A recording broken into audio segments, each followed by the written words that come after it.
Parliament ఎన్నికల ముందు హరీష్ రావు అడ్డా అని పిలువబడే ఉమ్మడి మెదక్ జిల్లాలో బీఆర్ఎస్ పార్టీకి బిగ్ షాక్ తగిలింది. ఇప్పటికే ఇక్కడ కాంగ్రెస్ ఎంపీ అభ్యర్థిగా నీలం మధుని ప్రకటించింది అధిష్టానం. అయితే ఇక్కడ బీజేపీ నుంచి ఎంపీ అభ్యర్థిగా రఘునందన్ రావు బరిలో ఉన్నారు. ఇక బారాస తరపున పి వెంకట్రామిరెడ్డి పోటీలో ఉన్నారు. ఇక్కడ త్రిముఖ పోరు జరగనుంది. అయితే లోక్సభ ఎన్నికలకు షెడ్యూల్ రావడంతో ఇతర పార్టీల నుండి అధికార కాంగ్రెస్ పార్టీలోకి భారీ వలసలు జరుగుతున్నాయి. ఈ క్రమంలోనే బుధవారం నాడు హైదరాబాద్లో సీఎం రేవంత్ రెడ్డి నివాసంలో కాంగ్రెస్ పార్టీలోకి భారీ చేరికలు జరిగాయి. తెలంగాణ సీఎం రేవంత్ రెడ్డి లోక్సభ ఎన్నికల ముందు పార్టీని బలోపేతం చేయడమే లక్ష్యంగా పావులు కదుపుతున్నారు. రాష్ట్రంలో కాంగ్రెస్ ని అధికారంలోకి తీసుకురావడం ఒకెత్తైతే వచ్చిన అధికార బలంతో పార్టీకి ఎక్కువ ఎంపీ సీట్లను గెలిపించి ఇవ్వడం అన్నది మరో ఎత్తు. ఆ ఎత్తులోనూ ప్రత్యర్థుల్ని చిత్తు చేయాలని సీఎం రేవంత్ భావిస్తున్నారు. అధిష్టానం కూడా ఆయనకు పూర్తి మద్దతు ఇవ్వడంతో తన వ్యూహాన్ని పక్కాగా అమలు చేస్తున్నారు.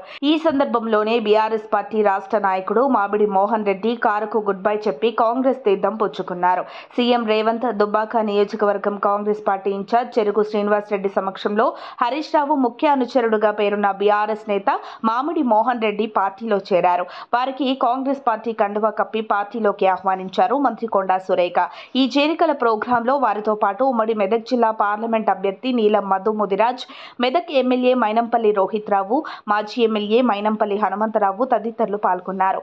అనంతరం సీఎం రేవంత్ రెడ్డి అధ్యక్షతన ఉమ్మడి మెదక్ జిల్లాలో రాబోయే పార్లమెంట్ ఎన్నికల్లో రివ్యూ మీటింగ్లో దుబ్బాక నియోజకవర్గ కాంగ్రెస్ పార్టీ ఇన్ఛార్జ్ చెరుకు శ్రీనివాస్ రెడ్డి, పూజల హరికృష్ణ, జగ్గారెడ్డి సతీమణి సహా పలువురు పాల్గొన్నారు.